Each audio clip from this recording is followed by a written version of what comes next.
मैं आज आपको अपने व्यूअर्स की भेजी कुछ सच्ची और डरावनी स्टोरीज़ के बारे में बताना चाहता हूं। तो अगर आपने मेरे YouTube चैनल को सब्सक्राइब नहीं किया दोस्तों, तो मेरे YouTube चैनल हॉरर मिनाटी को सब्सक्राइब करना ना भूलें, ताकि मैं और इंटरेस्टिंग और सच्ची डरावनी स्टोरीज़ आगे भी आप लोगों के लिए लेके आता रहूं।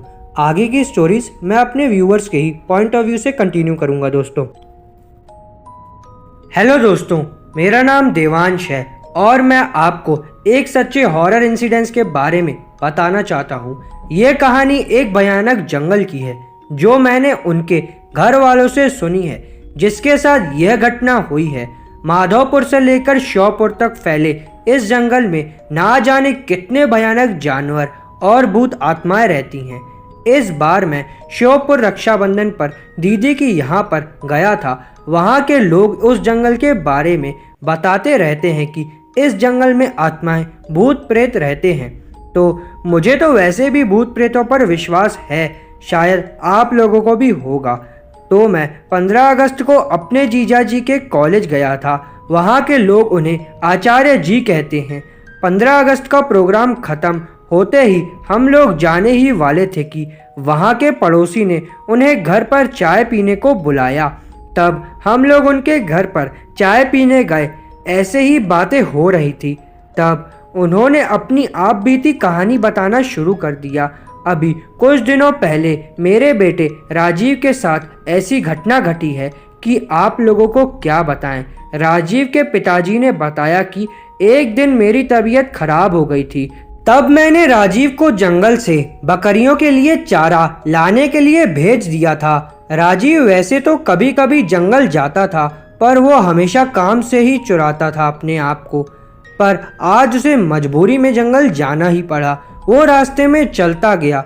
उसे कहीं भी पास में चारा नहीं मिला, क्योंकि पास के सारे पड़े तो पहले से ही बकरियों के लिए काट चुके थे। वो जंगल के और अंदर चला गया। वो घने जंगल में पहुंच गया, जहां पर बहुत पास पास पेड़ खड़े हुए थे। पेड़ इतने घने थे कि आसमान तो नज़र भी नहीं आ रहा था। बरसात का टाइम था, अच्छी बरसात हो गई थी, तो पूरा जंगल हरा भरा हुआ था। पत्थरों पर पानी ऐसे बह रहा था जैसे साफ कोई झरना बह रहा हो। पहाड़ों के नीचे की ओर आता हुआ पत्थरों पर साफ पानी बह रहा था। वहाँ पर इतनी शीतलता थी कि उसकी देखते ही थकान दूर हो गई। उसने सोचा कि पहले मैं थोड़ा आराम कर लूँ, फिर मैं पत्तियाँ काट कर घर चले जाऊँगा। थोड़ी देर ही हुई थी उसे सोए, पर उसने सपना देखा कि वहाँ चारे के चक्कर में बहुत दूर आ गया है वो, और वो रास्ता भूल गया है। उसने सपने में देखा कि उसके सामने कोई खड़ा है। उसकी शक्ल देखते ही उसकी आंखें खुल गई और वह डर गया। अब उसे और भी ज़्यादा डर लगने लगा था। अब चारा तो काट रहा था वो, पर वह सपने की बात याद करके बहुत घबराया भी हुआ था। उधर सूरज भी ढलने वाला था। उसके हाथ दूर दूर तक किसी की भी आवाज़ भी सुनाई नहीं दे रही थी। वह जल्दी जल्दी पत्तियां काट रहा था, पर उसे बात करते हुए किसी की आवाज़ सुनाई दी।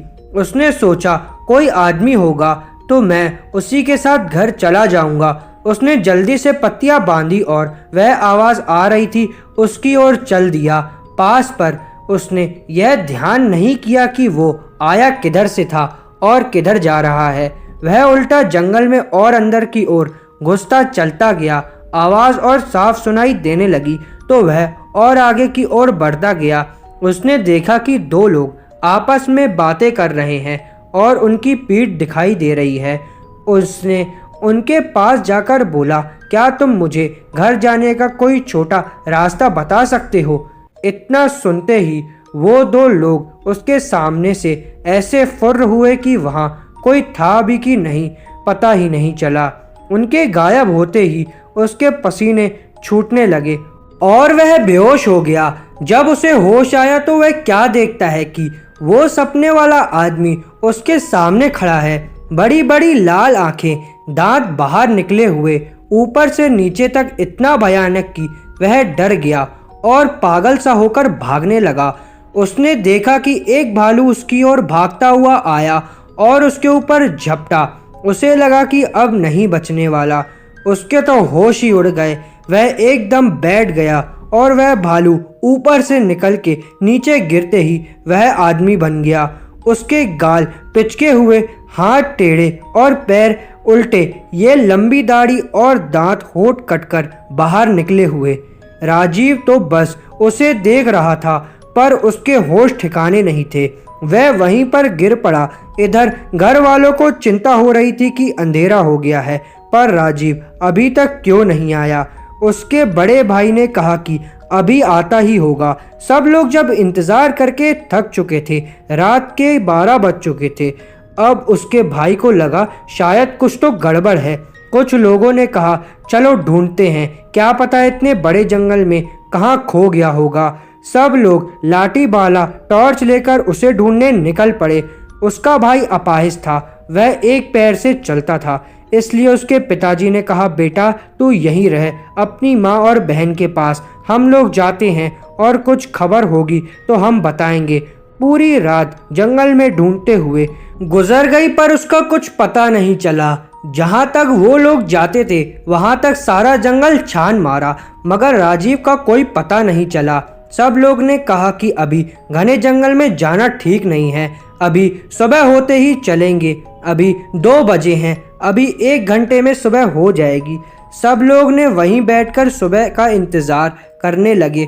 थोड़ी देर बाद सुबह हो गई। सब लोगों ने कहा चलो अब चलते हैं। सब लोग चल दिए, आवाज़ लगाते हुए राजीव के नाम पर। राजीव बेचारे की भूख प्यास के मारे हालत खराब हो गई थी कि वह सुध बुध भी खोकर बैठा हुआ था। उसे अब यह नहीं पता था कि मैं कहाँ पर हूँ। 2 दिन हो गए, राजीव का पता नहीं चल पाया। सब लोग परेशान थे। उधर राजीव का भाई बहुत परेशान हो गया था अपने भाई के चक्कर में। बेचारा कुछ अपने आप भी कर नहीं सकता था। वह जाकर अपने सामने खड़े हुए नीम के पेड़ के नीचे गड्ढा खोदने लगा और कहने लगा मेरा भाई आएगा, मेरा भाई आएगा। वह कहे जा रहा था। दोस्तों, उस नीम पर वो रोज सुबह दूध चढ़ाता था, उसे अपने देवता का निवास मानते थे। इधर उसके भाई की पुकार सुन के उनके देवता निकल पड़े। उधर रात हो गई थी और राजीव को उन भूतों ने घेर रखा था। भाई वह खुद बता रहा था। भाई क्या बताऊं, उस रात की बातें याद करके मैं अभी भी डर जाता हूँ। वहां पर इतने भूत एक साथ मैंने क्या किसी ने सपने में भी नहीं देखे होंगे। किसी की गर्दन अलग, कोई बिना आँख, कोई बिना कान का, कोई ढांचा मेरे चारों ओर तांडव कर रहे थे। मैं कभी जिंदगी में सोच नहीं सकता कि ऐसा दिन भी मुझे देखना पड़ेगा। ऐसी तरह तरह की आवाज़ें निकाल रहे थे। सारा जंगल उनकी आवाज़ों से गूंज रहा था। मुझे लग रहा था कि मैं अब बचने वाला नहीं हूँ। लगता है ये लोग मुझे मार डालेंगे। मैं तो इतना डरा हुआ था कि मैं रोने लगा था कि अचानक घोड़े के पैरों की आवाज़ आई। सब लोग एकदम शांत हो गए। इधर जो लोग राजीव को ढूंढने निकले थे उन लोगों ने अपनी आस तोड़ दी और वापस घर आ गए। और घर आकर सबका मातम सा छा गया था। किसी ने कहा कि किसी भगत को बुलाओ और पता कराओ कि वो अभी राजीव हमको मिल पाएगा या जिंदा है भी कि नहीं। एक आदमी वहां के भगत को बुलाने चला गया। उधर राजीव के देवता वहां पर पहुंचे, हाथ में तलवार, घोड़े पर सवार। उनको देखते ही सारे भूत भागने लगे। उन्होंने एक एक को पकड़ पकड़ के ऐसे मारा जैसे कोई हीरो फिल्म के किसी विलन को मारता है। जैसे ही उनकी तलवार उनकी गर्दन पर पड़ती है वह मिट्टी में मिल जाते हैं। ये सब राजीव अपनी आंखों से देख रहा था। तब उस घुड़सवार ने कहा कि तुम अब चिंता मत करो, मैं आ गया हूँ और सुबह तक कोई तुम्हें लेने आ ही जाएगा। अब तुम बेफिक्र होकर सो जाओ। उनके आने से मेरा सारा डर खत्म हो गया और मैं आराम से सो गया। इधर भगत जी आए। उन्होंने अपना ध्यान लगाकर देखा और कहा कि तुम्हारा लड़का सही सलामत है और कल आ जाएगा। तुम्हें चिंता करने की कोई ज़रूरत नहीं है। वहाँ पर तुम्हारे देवता पहले ही पहुँच चुके थे और राजीव का भाई अभी वहाँ पर बैठा है और कहे जा रहा है मेरे भाई आएगा, मेरा भाई आएगा। वह किसी की भी बात नहीं मान रहा है। जो भी उसे वहाँ से उठाने को जाता वो उसे धकेल देता था। सुबह उनकी आँख खुली तो वहाँ पर एक आदमी ने उसे पूछा कि तुम कहाँ से आए हो और कहाँ जाना है, मैं तुम्हें तुम्हारे घर तक पहुँचा देता हूँ। और वह अपनी साइकिल पर बिठा के उसे उसके घर तक छोड़ गया। घर वालों को देखकर वो ऐसा रोया कि वह बेहोश हो गया। 3 दिन बाद का भूखा प्यासा कमजोर हो गया था वो। फिर से उसे अस्पताल में ले जाया गया और 2 से 3 दिन बाद वह फिर से ठीक हो गया। तो दोस्तों, ये थी स्टोरी। हाय दोस्तों, मैं नीरज आपको अपने हिमाचल प्रदेश, जो कि मेरा ही स्टेट है, उसकी एक सच्ची हॉरर स्टोरी के बारे में बताना चाहता हूँ। देवनगरी कहे जाने वाले हिमाचल प्रदेश राज्य किसी स्वर्ग से कम नहीं है दोस्तों। यहाँ के ऊंचे पहाड़, हरे भरे मैदान और खूबसूरत वादियाँ हर किसी को अपनी तरफ आकर्षित करते हैं। हिमाचल प्रदेश में कई ऐसे पर्यटक स्थल हैं जो देश ही नहीं दुनिया भर में प्रसिद्ध हैं। हालांकि यहाँ कुछ ऐसी जगहें भी हैं जिनके बारे में हर कोई नहीं जानता है और जहाँ जाने से लोग कतराते हैं। ऐसी ही एक जगह हिमाचल प्रदेश के सोलन से लगभग 11 किलोमीटर की दूरी पर स्थित है। इस जगह का नाम दाक्षाई है दोस्तों।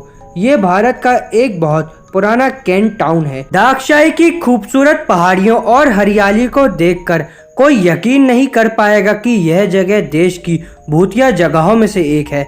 दाक्षाई को मुगल काल से भूतिया किस्सों में जाना जाता है। ऐसा कहा जाता है कि मुगल काल में जो व्यक्ति राजा से गद्दारी करता था उसे दाग-ए-शाही कहते थे, जिसका मतलब है शाही दाग। ऐसे अपराधियों को सजा देने के लिए इस स्थान पर एक जेल बनाई गई थी दोस्तों। धीरे धीरे इस जगह का नाम दाक्षाई हो गया। इस जगह को लेकर कई भूतिया कहानी आज भी बताई जाती है। एक प्रचलित कहानी के अनुसार दाक्षाई जेल में कई कैदियों को कड़ी यातनाएं और कठोर सजाएं दी जाती थी, जिससे जेल में उनकी मौत हो जाती थी। कहा जाता है कि आज भी उन कैदियों की आत्मा यहीं पर भटकती है। ये जेल उस समय में हिमाचल के काला पानी के नाम से भी मशहूर थी। वहीं कुछ लोगों का कहना है कि लगभग 1909 में देश में ब्रिटिश हुकूमत थी। उस समय दाक्षाई में कई सुविधाएं मौजूद थी। उस समय ब्रिटिश में मेजर जॉर्ज वेस्टन अपनी पत्नी मैरी के साथ दाक्षाई में रहता था। मेजर डॉक्टर था और उसकी पत्नी नर्स, लेकिन दोनों का कोई बच्चा नहीं था। एक बार मेजर और उसकी पत्नी को एक संत मिले, जिन्हें आशीर्वाद से मेजर की वाइफ प्रेग्नेंट हुई। लेकिन प्रेगनेंसी के 8वें महीने में ही मेजर की पत्नी की मौत हो गई। उस समय मेजर ने अपनी पत्नी और आजन्मे बच्चे को दाक्षाई में दफना दिया और उनके लिए बहुत खूबसूरत कब्र बनवाई। कहा जाता है कि इस कब्र में लगा हुआ संगमरमर इंग्लैंड से मंगवाया गया था। समय बीतता गया और मैरी की कब्र से जुड़े कई किस्से स्थानीय लोगों में फैलते गए। ऐसा कहा जाता है कि यहाँ रहने वाले लोगों का मानना है कि जो गर्भवती महिला मैरी की कब्र से संगमरमर का टुकड़ा ले जाएगी, उसको बेटा ही पैदा होगा। कई लोगों ने बेटे के जन्म के लालच में यहाँ से संगमरमर ले जाना शुरू कर दिया, जिससे मैरी के कब्र का खूबसूरत स्ट्रक्चर बिगड़ने लगा। कई लोगों का कहना है कि मैरी की आत्मा ने अपनी कब्र को बचाने के लिए सबको परेशान करना शुरू कर दिया है। कई लोगों ने ये दावा भी किया है कि उन्होंने यहाँ पर मैरी की आत्मा को भी घूमता हुआ देखा पाया है। मेरा नाम साहिल है और मैं अपने फ्रेंड विवेक की सच्चे डरावने हॉरर इंसिडेंट्स के बारे में जो उसने मुझे बताया था, मैं आप लोगों के साथ शेयर करना चाहता हूँ दोस्तों। विवेक और श्रद्धा की शादी को कुछ ही दिन हुए थे और वो आज दोनों अपने हनीमून के लिए होटल में जा रहे थे। श्रद्धा कहती है, विवेक अभी होटल कितनी दूर है? विवेक कहता है, ज़्यादा नहीं, बस 60 किलोमीटर दूर है। श्रद्धा कहती है, इतनी दूर? बस हमें दोनों सही टाइम पर पहुंच ही जाएं। मौसम बहुत ही खराब है, कहीं बारिश शुरू ना हो जाए। श्रद्धा के कहते ही जोर की बिजली कड़की और बारिश शुरू हो गई। विवेक कहता है, कुछ और ही बोल देती, वो भी सच हो जाता। देखो ना, तुमने अभी बोला और बारिश भी शुरू हो गई। श्रद्धा कहती है, ऐसा कुछ नहीं है, मौसम तो पहले से ही खराब था, कोई भी अंदाजा लगा सकता था कि बारिश ही होने वाली है। दोनों हंसी मजाक करते हुए आराम से उस होटल की तरफ बढ़े जा रहे थे जहां विवेक ने उनके लिए रूम बुक किया था। लेकिन बारिश बहुत तेज होने लगी थी और अचानक पेट्रोल भी एंडिंग पर नज़र आने लगा। विवेक कहता है, हे भगवान, ये पेट्रोल भी अभी ख़त्म होना था। श्रद्धा कहती है, तुमने चलने से पहले चेक क्यों नहीं किया था? विवेक कहता है, हाँ मैंने किया था, लेकिन अब ये ख़त्म होने वाला है।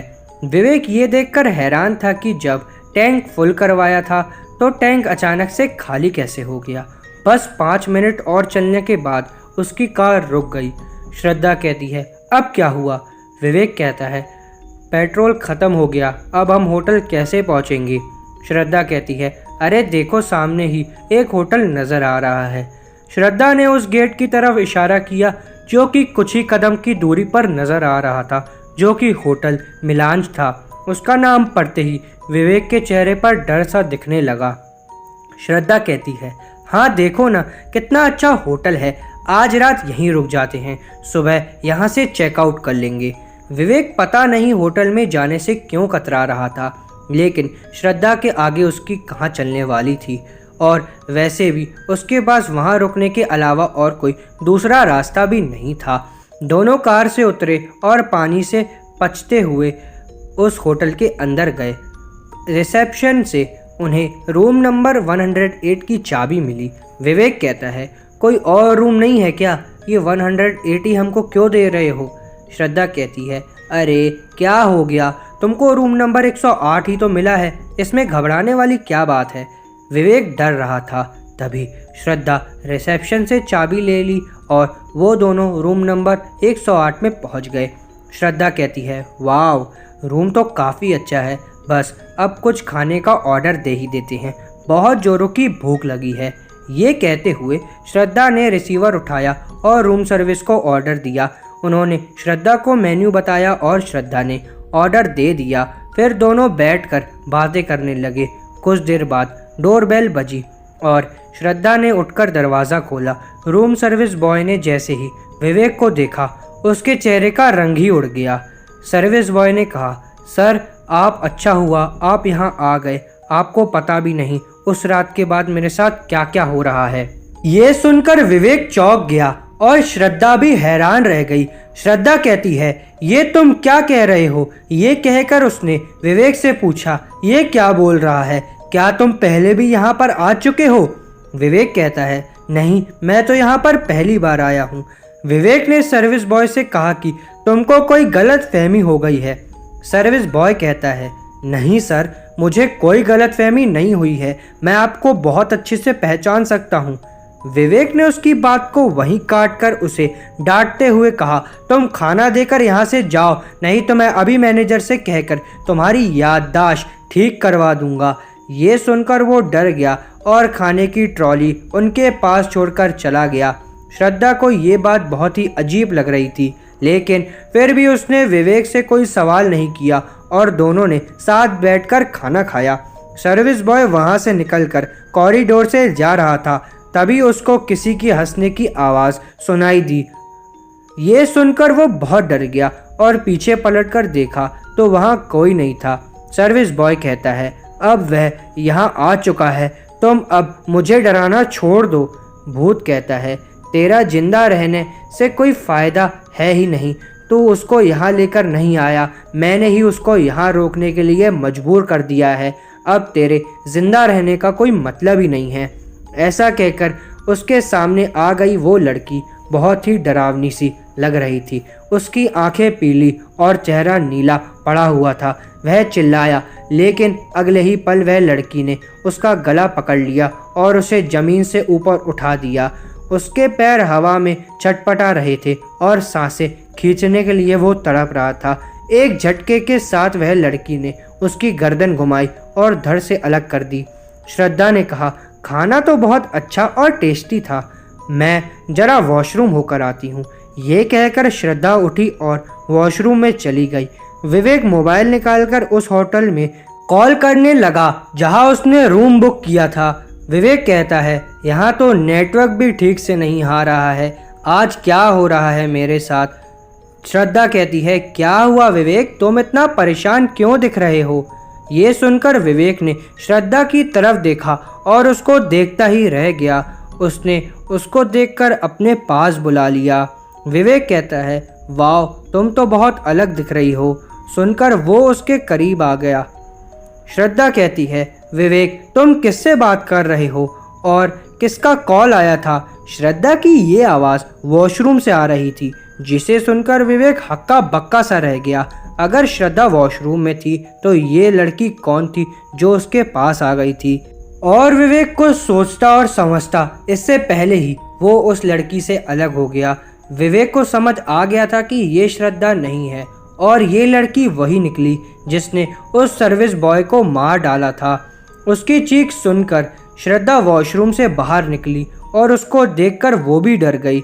भूत ने कहा, सर मैंने आपका बहुत ही बेसब्री से इंतज़ार किया है और आज वो दिन आ ही गया। इतना कहकर उसने विवेक का हाथ पकड़ा और उसको झटका देकर तोड़ दिया और उसकी गर्दन पकड़ी और उसको हवा में ऊपर उठा दिया। उसने ट्रॉली पर रखा हुआ कांटा उठाया और विवेक के गर्दन पर खचाखच मारने लगी। विवेक बचाओ बचाओ कहकर उसके गले से खून निकलने लगा। भूत ने कहा, मैं कौन हूँ और तुम्हें मारना क्यों चाहती हूँ? अपनी बीवी को बता, वरना अभी के अभी तुझे ख़त्म कर दूंगी। विवेक कहता है, बताता हूँ, मुझे छोड़ दो पहले। श्रद्धा ने कहा, ये क्या कह रही है विवेक, कौन है ये? विवेक कहता है, ये मेरी सेक्रेटरी थी नेहा। पिछले साल मैं इसके साथ बिजनेस मीटिंग के लिए दिल्ली जा रहा था। हम एक रात यहाँ रुके थे और मुझसे एक गलती हो गई। श्रद्धा कहती है, कैसी गलती? विवेक कहता है, मैं अपने रूम सर्विस बॉय को पैसे देकर उससे शराब मंगवाई और फिर रात के टाइम नशे की हालत में मैंने कुछ गलत किया। श्रद्धा कहती है, तुम कितने घटिया इंसान हो विवेक, आज पता चल रहा है मुझे। विवेक कहता है, सुबह जब मेरी आंखें खुली तो ये मेरे बेड पर बैठी रो रही थी। इसने मुझे बताया रात को क्या हुआ था। मैंने इसको चुप कराने की कोशिश करी और ये भी कहा जितना पैसा चाहिए ले लो, लेकिन इस बात को यहीं दबा दो। लेकिन इसने मेरी एक नहीं मानी, बल्कि ये कहा मुझको इससे शादी करनी पड़ेगी। ये मेरे ही सामने पुलिस को कॉल कर रही थी। तभी नेहा की आत्मा ने ट्रॉली पर से चाकू उठाया और फिर उसके गर्दन पर रखकर बोली, आगे भी बता। विवेक ने कहा, ये मेरे ही सामने पुलिस को कॉल कर रही थी। इससे मोबाइल छीनने के चक्कर में इसका सर टेबल से जा टकराया और इसके सर पर बहुत गहरी चोट आई और ये बेहोश हो गई। खून तब भी बहुत तेज़ी से बह रहा था। मैंने सोचा मैं इसे बचा लेता हूँ तो होश में आते ही ये मुझे पुलिस केस में फंसा देगी, इसलिए मैंने इसको मरने के लिए वहीं छोड़ दिया। फिर रूम सर्विस बॉय को और पैसे देकर इसकी लाश को ठिकाने लगा दिया।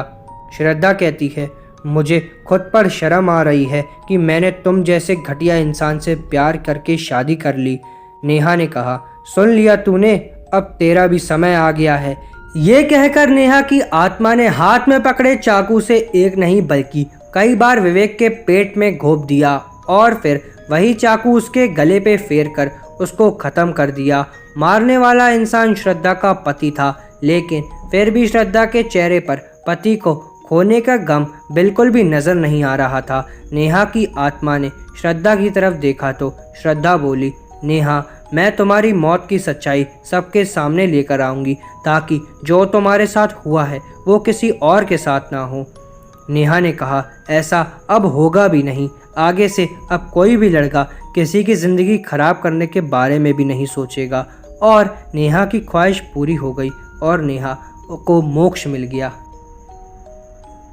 दोस्तों, मेरा नाम भूमि है और मैं आज आपको एक ऐसी सच्ची डरावनी हॉरर स्टोरी के बारे में बताना चाहती हूँ जिसको मैं और मेरे फ्रेंड्स जब भी याद करते हैं तो हम लोगों की रूह कांप जाती है। दोस्तों, दिवाली की वो खौफनाक रात, सब लोग ये तो जानते हैं कि दिवाली जगमगाती रोशनी और लाइट्स का त्यौहार है, पर जो ज़्यादातर लोग नहीं जानते वो ये है कि दिवाली की रात अमावस्या की रात होती है और हर अमावस्या की रात काली शक्तियाँ सबसे ज़्यादा ताकतवर हो जाती हैं। लेकिन मेरा दोस्त सुमित इस बात से अनजान था।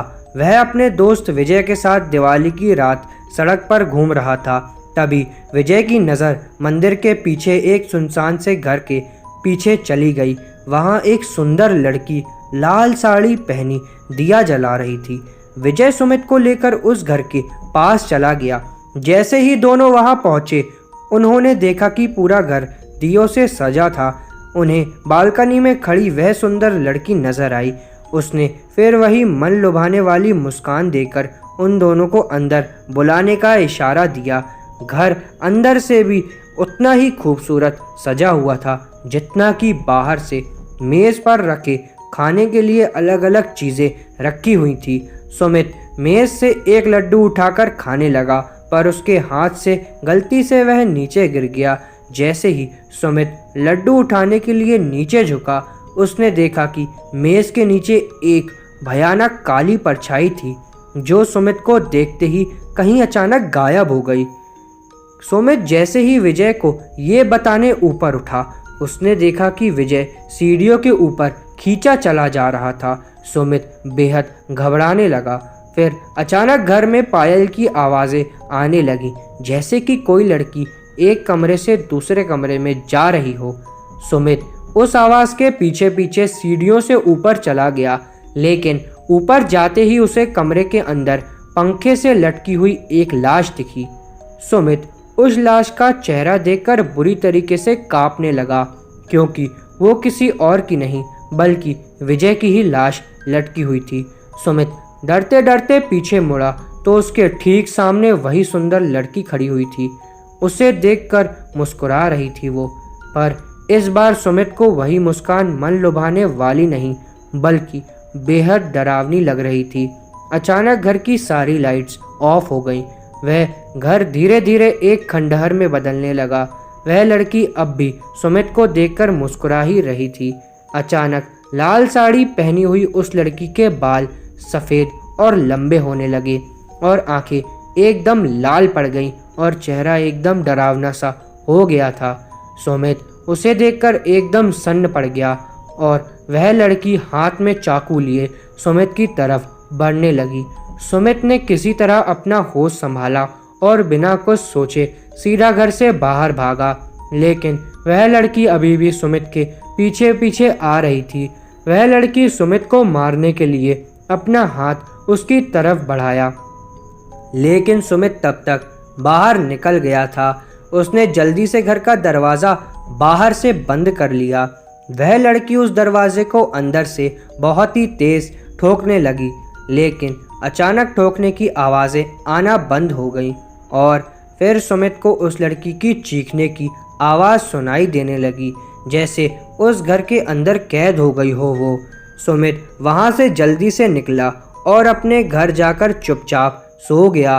अगली सुबह जब सुमित उठा तो उसकी माँ ने बताया कि उसका दोस्त विजय कल रात से लापता है। तब सुमित ने पूरा किस्सा अपनी माँ को बताया। माँ ने उससे कहा कि कई साल पहले दिवाली की रात एक लड़की ने उस घर में आत्महत्या कर ली थी। तब से उसकी आत्मा उसी घर में भटकती रहती है। किसी को कभी पता नहीं चल पाया कि उसने आत्महत्या क्यों की थी और उस घर में कोई जाता भी नहीं था। ये बात सुनकर सुमित पूरी तरीके से हिल गया।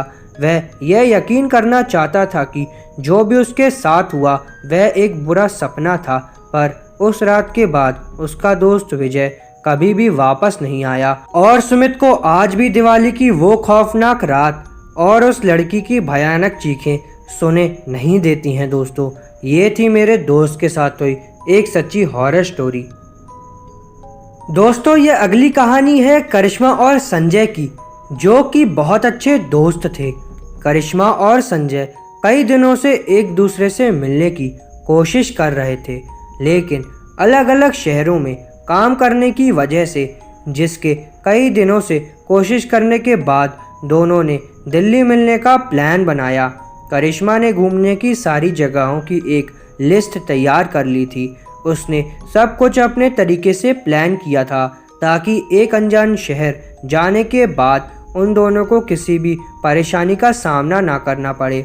स्टे करने के लिए करिश्मा ने एक होटल में रूम बुक कर लिया था और 18 मार्च की रात को दोनों दिल्ली के एयरपोर्ट पर मिलने वाले थे। करिश्मा बोली, हेलो संजय, पता है मैं तुम्हें कितना मिस करती हूँ। संजय कहता है, मैं भी तुम्हें मिस करता हूँ बेबी। दोनों एयरपोर्ट से सीधा होटल की तरफ निकल गए। करीबन 1 घंटे के बाद दोनों अपने होटल पहुँच गए। होटल बाहर से बहुत ही खूबसूरत लग रहा था। इतना खूबसूरत होटल देखकर संजय काफ़ी खुश हो गया। संजय कहता है, सच में तुम्हारी प्लानिंग और चॉइस हमेशा से टॉप पर होती है। करिश्मा कहती है, हाँ, जैसे कि मैं वैसे ही इतना अच्छा ही काम करती हूँ। दोनों ने होटल में चेक इन कर लिया। अपने रूम में पहुँचते ही दोनों फ्रेश हो गए और एक दूसरे से बात करने लगे।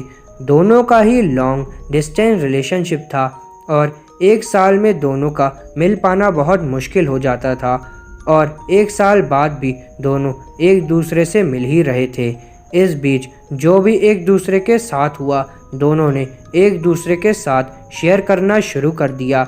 बात करते करते दोनों एक दूसरे के करीब आ गए और एक दूसरे के साथ आगोश में आ गए। संजय कहता है, हम एक साथ क्यों नहीं रह सकते? करिश्मा कहती है, देखो संजय, कोशिश तो मेरी भी यही है, मैं और तुम दोनों हमेशा के लिए एक हो जाएं। करिश्मा और संजय एक दूसरे से बात कर ही रहे थे कि तभी रूम के बाथरूम से कोई आवाज़ें आने लगी। पहले तो उन्हें लगा कि गीजर में कोई प्रॉब्लम होगी, लेकिन ध्यान से सुनने पर करिश्मा ने ये महसूस किया कि ये किसी की दीवार पर नाखून मारने की आवाज़ है। ऐसा समझ में आता है कि करिश्मा काफ़ी डर गई थी और वह संजय को ये बात बताना चाहती थी, जिसके बाद संजय बाथरूम की तरफ बढ़ने लगा। संजय कहता है, वो बाथरूम में बिल्ली थी। करिश्मा कहती है, मैंने तुम्हें खामखा डरा दिया ना। चैन की सांस लेते हुए दोनों वहीं बेड पर लेट गए और एक दूसरे से बात करने लगे और तभी उन्हें महसूस हुआ कि उनकी बेड के नीचे कोई गहरी गहरी सांसें ले रहा हो। अब ये बात दोनों ने महसूस की जिसके बाद करिश्मा ने बेड के नीचे देखा। उसे जो दिखा उससे करिश्मा की सांसें अटक गईं और वो जोरों से चिल्लाने लगी। संजय को कुछ समझ में ही नहीं आ रहा था और उसने भी जब बेड के नीचे देखा तो वह उसे कुछ दिखाई ही नहीं दिया। करिश्मा को अब उस कमरे में कुछ अजीब लगने लगा था। उसे वह किसी तीसरे के होने का एहसास होने लगा। संजय ने उसे बहुत समझाने की कोशिश की, लेकिन करिश्मा अब वहां रुकना ही नहीं चाहती थी। तभी सामने रखा शीशा अपने आप ही हिलने लगा। उस डरावने नज़ारे को देख दोनों की सांसें फूलने लगी। अब बात साफ थी, सच में इस कमरे में कोई तीसरा कौन था? अचानक ही शीशा टूटकर चकनाचूर हो गया, लेकिन अब जो उन दोनों ने देखा वो बेहद ही परेशान कर देने वाला मंजर लग रहा था। उस कमरे में एक कैमरा पहले से ही लगा हुआ था, यानी अब तक जो भी उन दोनों के बीच हुआ वो सब कैमरे में रिकॉर्ड हो चुका था। दोनों काफ़ी घबरा चुके थे और फिर दोनों जल्दी जल्दी अपने कपड़े पहनना शुरू कर दिए और वहां से निकलने की तैयारी करने लगे। इतने में पास रखे अलमारी से किसी की गुर्राने की आवाज़ आने लगी। ये सुन दोनों बहुत ही डर गए। अब बस कैसे भी करके दोनों वहां से भागना चाह रहे थे, लेकिन कमरे का दरवाज़ा खुल ही नहीं रहा था। काफ़ी देर के कोशिशों के बाद भी दरवाज़ा नहीं खुला कि अलमारी अपने आप ज़मीन पर गिर गया। करिश्मा का डर एकदम सही था कि यहाँ कोई तीसरा भी है। वही अपने सामने इतना खतरनाक आकृति देख दोनों ही डर से कांपने लगे कि तभी हवा की तेजी से उस आकृति ने संजय का गला पकड़ लिया। संजय जोर जोर से चिल्लाने लगा, उसका दम घुटने लगा था। करिश्मा भी संजय को बचाने की कोशिश कर ही रही थी, लेकिन वह कामयाब नहीं हो पा रही थी। फिर संजय ने पूछा, तुम्हें मुझसे क्या चाहिए? संजय के पूछते ही उस भूतिया आकृति ने हवा में कुछ लिखा, सच बोलो। ये पढ़कर किसी को भी कुछ समझ नहीं आया। उसके बाद उस भूतिया आकृति ने फिर से कुछ लिखा, कैमरा। संजय बोला, मुझे कुछ नहीं समझ आ रहा, मुझे छोड़ दो। संजय का दम घुटने लगा था, जिस पर उसने कहा, ये कैमरा मैंने ही लगवाया है। मैं करिश्मा को ब्लैकमेल करना चाहता था ताकि वो मेरे साथ आकर रहे। संजय के ऐसा कहते ही करिश्मा के पैरों से जैसे ज़मीन ही खिसक गई। संजय के यहाँ आते ही कैमरे को छिपकर लगा दिया था ताकि वह करिश्मा को अपने साथ रहने के लिए ब्लैकमेल कर सके।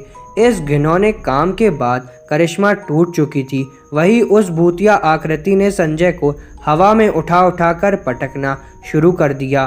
कुछ ही देर में संजय ने अपना दम तोड़ दिया, मगर ये भूतिया आकृति कौन थी?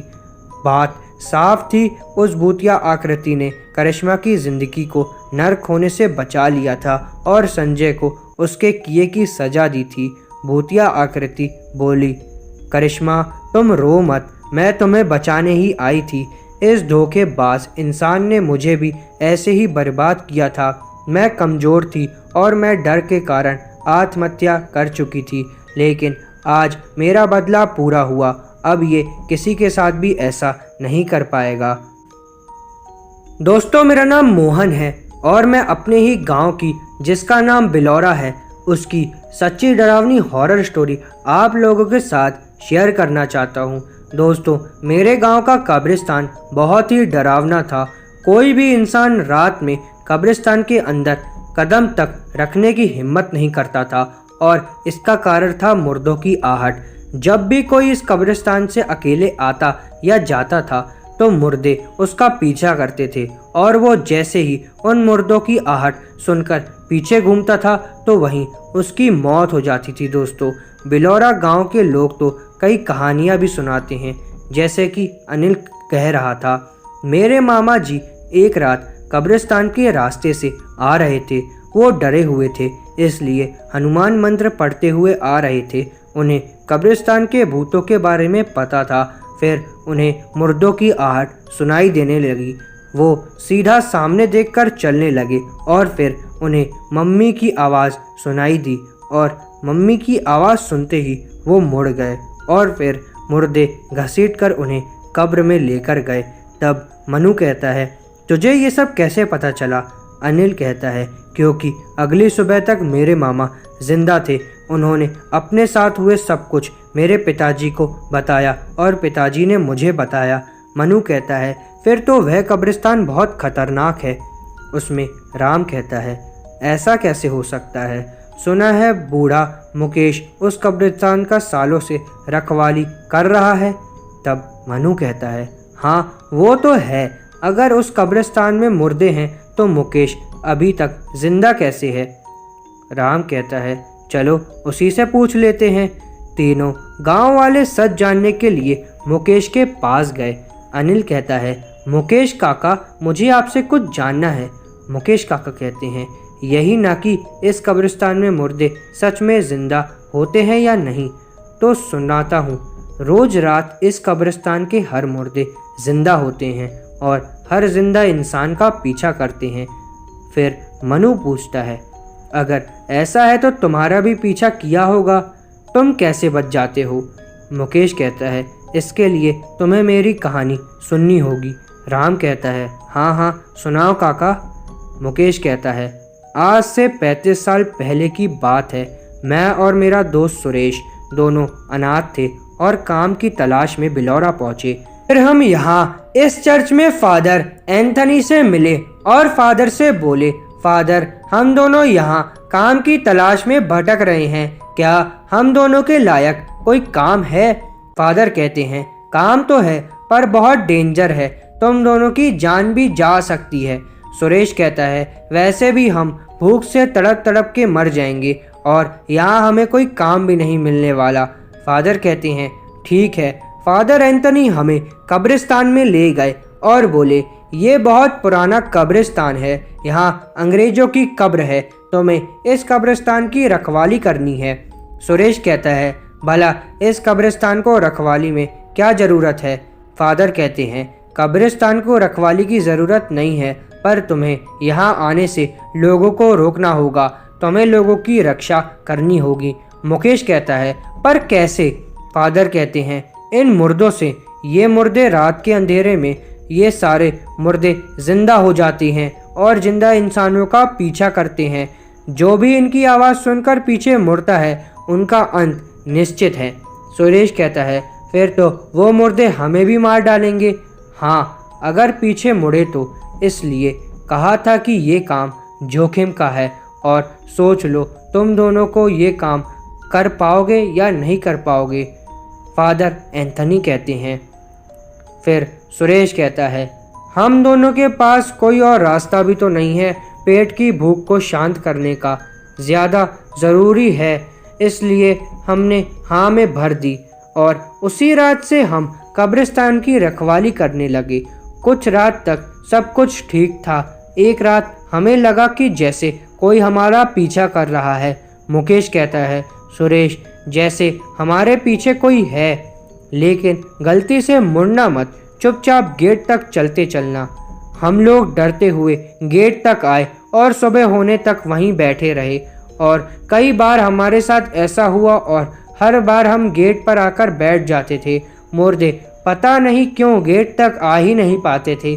कई साल बीत गए। हम बिलौरा गांव में खुश थे। सुरेश को एक लड़की गौरी से प्यार हो गया और वह चुप चुप कर गौरी को देखा करता था। एक बार जब हम कब्रिस्तान में रखवाली कर रहे थे तो फिर से मुर्दों ने हमारा पीछा शुरू कर दिया। हम हमेशा की तरह गेट की तरफ बढ़ चले। हमें मुर्दों की आहट सुनाई दे रही थी, लेकिन फिर भी हम चलते ही जा रहे थे। अचानक सुरेश को गौरी की आवाज़ सुनाई दी। सुरेश सुरेश ऐसा कहकर गौरी उसको पुकार रही थी। मुझे बचा लो। सुरेश डर गया। उसे ऐसा लगा कि गौरी सच में खतरे में है। दोस्त पीछे मुड़ना मत, ये मुर्दे हमारे साथ खेल रहे हैं, ऐसा कह रहा था मुकेश। सुरेश कहता है, नहीं मेरी गौरी, मुझे उसे बचाना ही होगा। सुरेश पीछे मुड़ा और मुर्दों ने सुरेश को घसीट लिया। मैं अपने दोस्त को बचाना चाहता था, पर क्या करता। मुझे पता था कि अगर मैं पीछे मुड़ा तो मेरी भी यही हश्र होगा। मैं रोते रोते गेट की ओर चल पड़ा और गेट पर पहुंचकर फूट फूट कर रोने लगा। सूरज उगते ही मैं अंदर आया और मुझे बस सुरेश की लाश ही मिली। गांव के लोगों ने कहा, अरे डरपोक, तू चाहता तो अपने दोस्त को बचा सकता था, कायर है तू। फादर कहते हैं, मुकेश तुमने जो किया वो सही किया। अगर तुम पीछे मुड़ते तो तुम्हें भी मार देते और फिर ये सब गांव वाले बोलते कि तुम दोनों के दोनों बेवकूफ़ खुद अपनी मौत मरे। बस वो दिन था। उसके बाद मैं समझ गया कि गांव के कब्रिस्तान के मुर्दे किसी की भी आवाज़ में बात कर सकते हैं, उन्हें बस शिकार करना होता है। मैं 35 साल से इस कब्रिस्तान में रखवाली कर रहा हूँ ताकि और आदमी इन मुर्दों का शिकार ना हो सके, पर गांव वाले इस मनगढ़ंत सोच पर आ ही जाते हैं। कुछ गांव वाले इन मुर्दों का शिकार भी बने, पर मेरी कोई सुनता कहाँ है। तुम लोग मेरी बात हमेशा याद रखना। पहले तो इस कब्रिस्तान के आसपास तो बिल्कुल मत नजर आना और दूसरों को भी यही चेतावनी देना। तुम्हें यहाँ से गुजरना पड़े तो मुर्दों की आहट सुनकर पीछे मत मुड़ना। बूढ़ा मुकेश इतना कुछ बोलकर अपने काम पर निकल गया और यहाँ ये तीनों दोस्त बात करने लगे। मनु कहता है, मुझे लग रहा है ये बूढ़ा मुकेश हमें कहानी ही सुना रहा है। राम कहता है, मुझे भी यही लग रहा है। मनु फिर से बोलता है, आज हम सच का पता लगा कर रहेंगे। आज हम तीनों कब्रिस्तान में आएंगे, वो भी रात को। रात के वक्त तीनों दोस्त कब्रिस्तान पहुँचे। कब्रिस्तान में अलग ही शांति थी। वो कुछ ही कदम चले थे कि उन्हें ऐसा लगने लगा कि कोई उनका पीछा कर रहा है। राम कहता है, पीछे कोई है क्या? मनु कहता है, बूढ़ा मुकेश होगा, हमें डराने की कोशिश कर रहा होगा। अनिल कहता है, हाँ हाँ वही होगा। तभी पीछे से आवाज़ आती है, अरे तुम तीनों यहाँ। मुकेश की आवाज़ सुनकर तीनों पीछे मुड़े और मुर्दों ने एक एक करके उन्हें भी घसीटना शुरू किया और कब्रों के अंदर सब मारे गए। काश ये तीनों बूढ़े मुकेश की बात सुन लेते तो आज जिंदा होते दोस्तों।